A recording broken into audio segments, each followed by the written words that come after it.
Bonjour, je vais vous présenter le projet Stabilité colloïdale, lauréat de l'appel à projet CASDAR 2014, recherche technologique. L'objectif de ce projet était de limiter l'instabilité colloïdale des boissons limpides.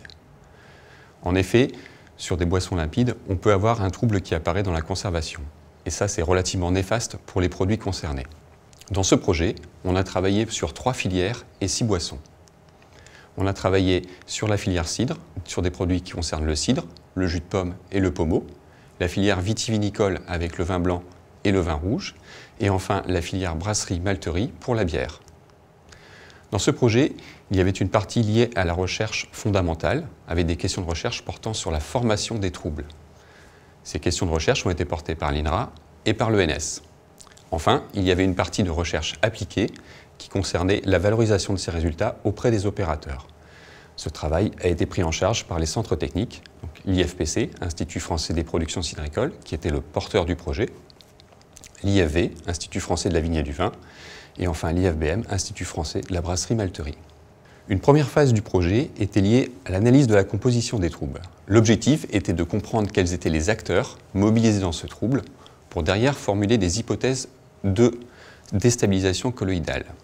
Alors, les acteurs ont pu être identifiés grâce au prélèvement de différents troubles et on a par exemple mis en évidence la présence très forte de polyphénols oxydés dans les troubles, mais aussi de protéines dans le cas de la bière et du jus de pomme. Donc l'ensemble de ces données ont permis de donner des hypothèses de formation de troubles. Deuxième partie du projet, qui était sur l'élucidation des mécanismes, ce travail a été fait donc par l'INRA et l'ENS sur des solutions modèles, à partir de composés identifiés dans le trouble. Donc ces composés ont été purifiés, prélevés sur les produits et mis en solution modèle.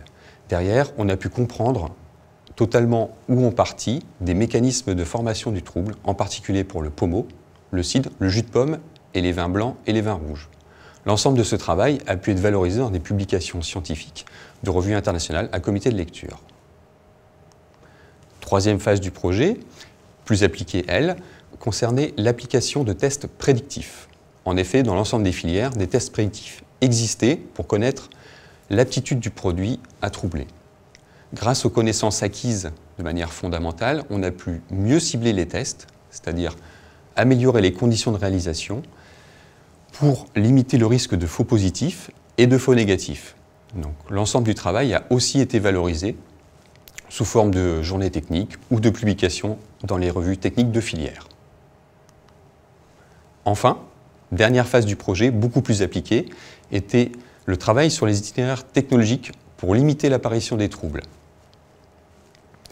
Beaucoup d'essais ont été conduits en pilote et certains ont pu être conduits jusqu'en industrie, en particulier pour le pommeau, où on a pu développer une méthode de stabilisation sans intrants par une technique physique de microfiltration tangentielle à froid. Donc à l'issue de ce projet, l'ensemble des partenaires ont pu diffuser ces connaissances et l'amélioration de la stabilité colloïdale des produits est en cours dans beaucoup de filières.